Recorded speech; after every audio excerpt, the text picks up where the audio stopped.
2026년 세계는 마치 보이지 않는 줄 위를 걷는 것처럼 아슬아슬하게 균형을 잡고 있습니다.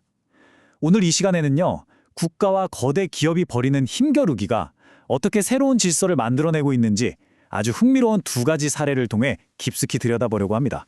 네, 바로 이 한 문장이 지금 우리가 마주한 현실의 시작점입니다. 여기서 외줄 위에 서 있다는 건 무슨 뜻일까요? 군사적 충돌부터 눈에 보이지 않는 경제적 압박까지 모든 게 거미줄처럼 얽혀 있다는 거죠. 그래서 하나의 위기가 또 다른 위기를 불러오는 정말 일촉즉발의 상황이라고 할 수 있겠습니다. 자, 이런 거대한 국제적 긴장감의 한복판에 한 나라의 리더가 서 있습니다. 과연 그의 책상 위에는 어떤 문제들이 산더미처럼 쌓여 있을까요? 연합뉴스에 따르면요, 이재명 대통령의 책상은 그야말로 이 위태로운 세계의 축소판이나 다름없습니다. 보세요, 저 멀리 중동의 분쟁이 당장 우리나라 유가에 영향을 미치고요. 가장 중요한 동맹국인 미국과는 정보 문제로 삐걱거리고 있죠. 이렇게 외부의 압력과 내부의 문제가 뒤엉켜서 리더로서는 정말 한시도 긴장의 끈을 놓을 수가 없는 겁니다. 대통령의 여러 고민 중 하나였던 중동 문제, 그 핵심에는 바로 미국과 이란의 대치가 자리 잡고 있습니다.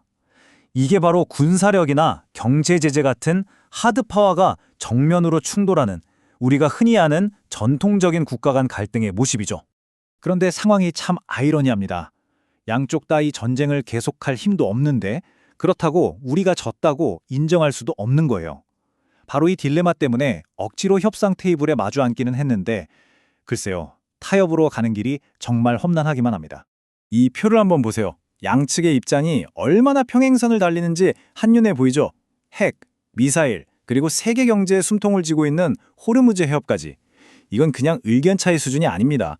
국가의 생존과 자존심이 걸린 문제들이기 때문에 정말 한 발짝도 물러서기가 어려운 거죠. 이 중에서도 가장 큰 걸림돌은 역시 핵 문제입니다. 이 슬라이드를 보면 정말 흥미로운 지점이 양측의 목표가 근본적으로 충돌한다는 거예요. 미국은 옛날보다 훨씬 강력한 합의를 내놔라 이거고, 이란은 우리 핵 능력은 절대 포기 못한다는 입장이니 타협점을 찾는 게 거의 불가능에 가까운 겁니다. 한 전문가의 분석이 미국의 딜레마를 정확히 꿰뚫어 봅니다. 처음에는 군사적 하드파워로 금방 끝낼 줄 알았는데 그게 안 통하니까 협상에서도 주도권을 잃게 된 거죠. 한마디로 전략적 실패라는 겁니다. 자, 이제 시선을 완전히 다른 종류의 전쟁터로 한번 옮겨보겠습니다. 여기는 군대가 아니라 돈과 정부가 무기가 되는 소프트파워의 세계입니다. 거대 기업 쿠팡이 대한민국 정부를 상대로 벌이고 있는 보이지 않는 싸움에 대한 이야기입니다. 이 숫자 보이시죠? 178만 5천 달러, 우리 돈으로 약 24억 원입니다. 이게 단 3개월 동안 쿠팡이 미국 정치권을 상대로 썼다는 로비 자금이에요. 그런데 놀랍게도 이건 시작에 불과했습니다. 이 그래프가 상황의 심각성을 그냥 한눈에 보여줍니다. 불과 한 분기 만에 로비 비용이 정확히 2배로 뛰었어요. 이건 그냥 돈을 좀 더 썼다는 차원이 아니라 쿠팡의 전략에 아주 중대한 변화가 생겼다는 신호입니다. 그리고 이 타임라인을 보면 그 전략이 얼마나 대담해졌는지 알 수 있습니다.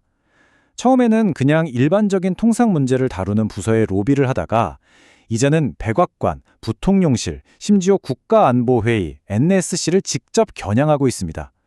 한 기업의 문제가 미국의 국가안보 문제로 다뤄지기 시작했다는 뜻입니다. 김어준의 뉴스공장 측에서는 이 상황을 바로 이렇게 규정하고 있습니다. 중립적인 입장에서 이 주장을 그대로 전달해드리자면 한 기업인의 개인적인 법적 문제가 양국 간의 아주 중대한 안보 합의 이행에 영향을 미치고 있다는 굉장히 심각한 의혹제기인 거죠. 해당 매체의 주장에 따르면 이 압박은 굉장히 구체적입니다. 고위급 외교 채널을 통해서 직접적으로 문제가 제기되고 핵잠수함 같은 국가안보 사항과 연계되고 심지어 의회까지 동원되는 말 그대로 전방위적인 형태로 나타나고 있다는 겁니다. 자, 지금까지 우리는 전혀 다른 두 개의 갈등을 살펴봤습니다. 하나는 국가 대 국가의 군사적 대치였고 다른 하나는 기업 대 국가의 외교적 마찰이었죠. 하지만 이 둘 어쩌면 같은 현상의 다른 얼굴일지도 모릅니다. 바로 권력의 경계가 희미해지는 새로운 세계 질서의 모습 말이죠. 이 저울이 오늘 이야기의 핵심을 딱 보여주는 것 같습니다. 한쪽에는 탱크와 전투기 같은 하드파워가 있고 다른 한쪽에는 돈과 로비 같은 소프트파워가 놓여 있습니다. 쓰는 도구는 다르지만 결국 상대의 주권을 흔들고 자기 이익을 관철하려는 힘의 행사라는 점에서는 본질적으로 똑같은 거죠. 이 분석을 마무리하면서 마지막 질문을 하나 던져봅니다. 한 기업의 예산이 작은 국가의 예산과 맞먹는 시대. 과연 미래 세계의 규칙은 누가 만들게 될까요? 국경선을 긋는 국가일까요? 아니면 그 국경을 무의미하게 만들어버리는 기업일까요? 여러분의 생각은 어떠신가요?